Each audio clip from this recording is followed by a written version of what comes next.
My next topic is the War of 1812, and this is partially a history piece and partially a conversation that's sort of going to be an access point into our broader discussion of Canadian identity throughout the course of this semester.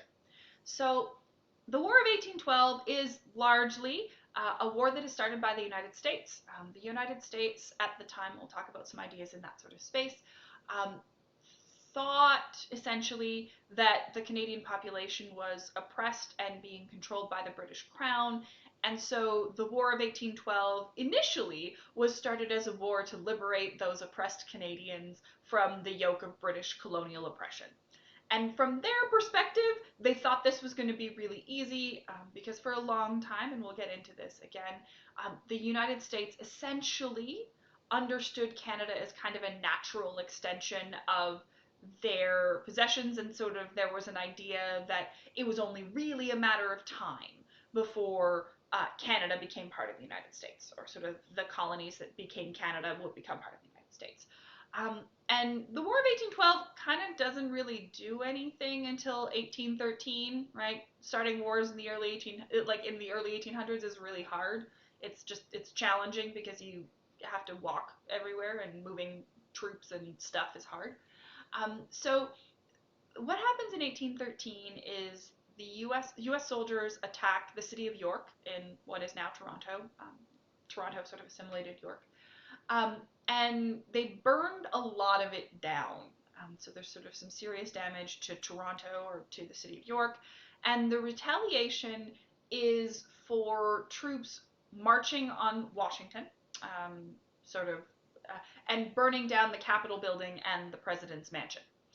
Now, this is one of the things that you really need to understand about this. Sort of, there's two things.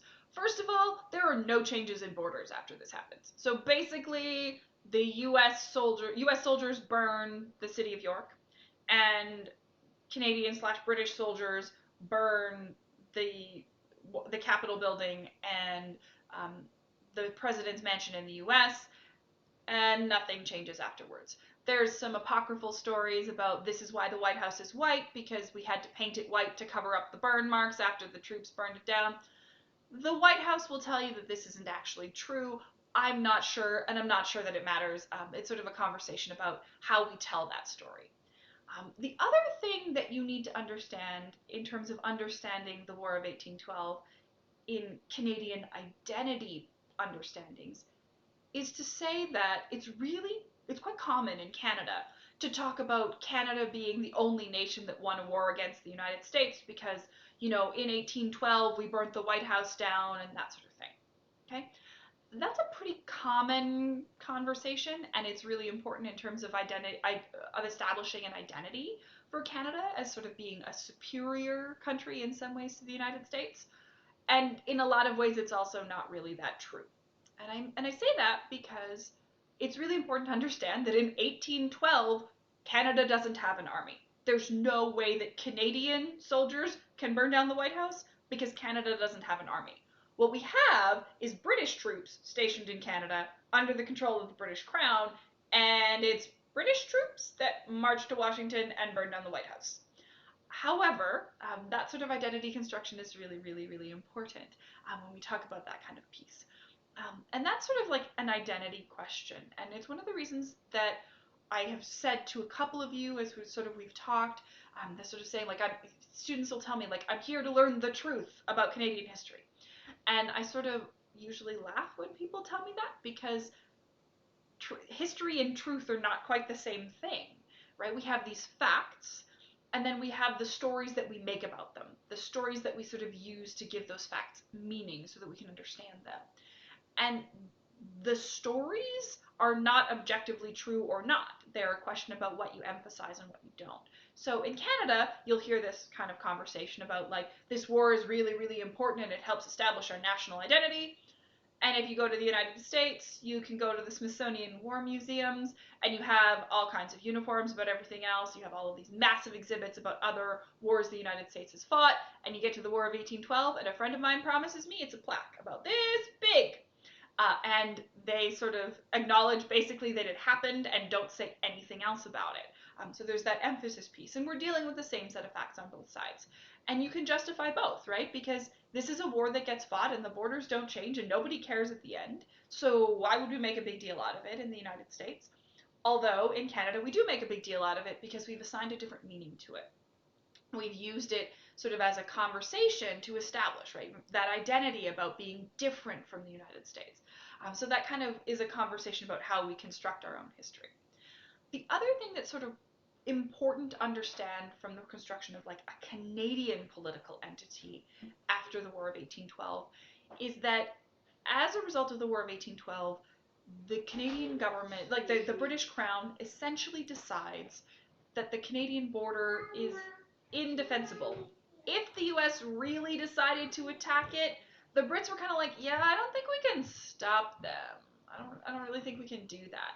So the British kind of develop this policy of almost, I don't want to say appeasement because that has some connotations from World War II, but they essentially decide that they are more interested in protecting good trading relationships with the United States than they are with protecting the integrity of the border with Canada. So, for example, you'll see this as in the sort of, even in the negotiation of the peace treaty of the War of 1812, there's really no compensation paid to Canada for British troops having burned down an entire city. That's really not all that important. You'll also see it in the negotiation of the purchase of Alaska, in that there are Canadian representatives at that conference where the U.S. is trying to buy this sort of portion of land in Alaska, and the Canadian government the Canadian representatives are essentially standing there saying, please don't do that. That's a really bad idea. If that land is going to be sold to anyone, it should be sold to us because it's contiguous with what is then St. Rupert's Land. And it's not contiguous with the US. Like, there's no reason these people should buy this piece of land. And the Brits are kind of like, yeah, Canada, you go sit over there, let the adults talk, because there's a sort of idea about that. So that sort of long-standing tension about trading relationships with the U.S. being more important than sort of the integrity and political independence of Canada is an important sort of piece to understand, and it's the War of 1812 that is one of the first examples that's showing the Canadian political establishment, as sort of small and insignificant as you might consider it to be, that's the British position. And so in some ways, that War of 1812 is the beginning of a need to sort of establish that kind of independence and that sort of move towards that.